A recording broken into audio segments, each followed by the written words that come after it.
We will now take a look at an example to help clarify the concept of equilibrium.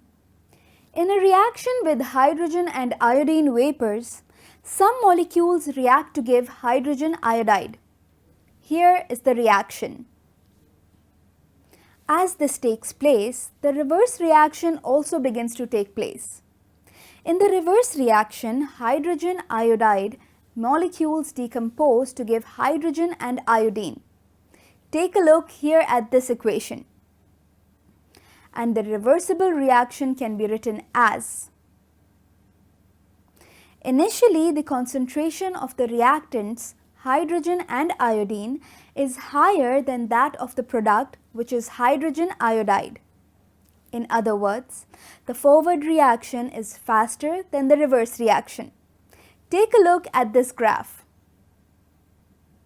As this reaction continues, the concentration of reactants gradually decreases, while the concentration of the products increases.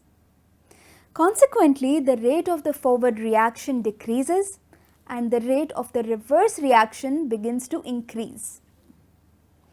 After a while, we come to a point where both rates become equal and equilibrium is in place.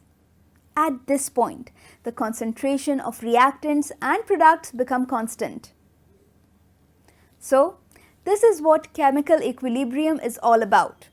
I hope these examples have made your concepts clearer. Let's now discuss the macroscopic properties of dynamic equilibrium. Firstly, it can only be achieved in a closed system. In other words, a system where substances can neither leave nor enter. Secondly, in the equilibrium state, a reaction does not stop. As we have learned, the forward and reverse reaction takes place simultaneously at an equal rate, just in an opposite direction. Thirdly, in the equilibrium state, the concentration of reactants and products does not change. It remains constant. Additionally, physical properties like color, density, etc. also remain the same. Fourthly, equilibrium can be attained in either direction, meaning whether the reaction starts from the higher concentration of the reactants or the products, equilibrium is possible.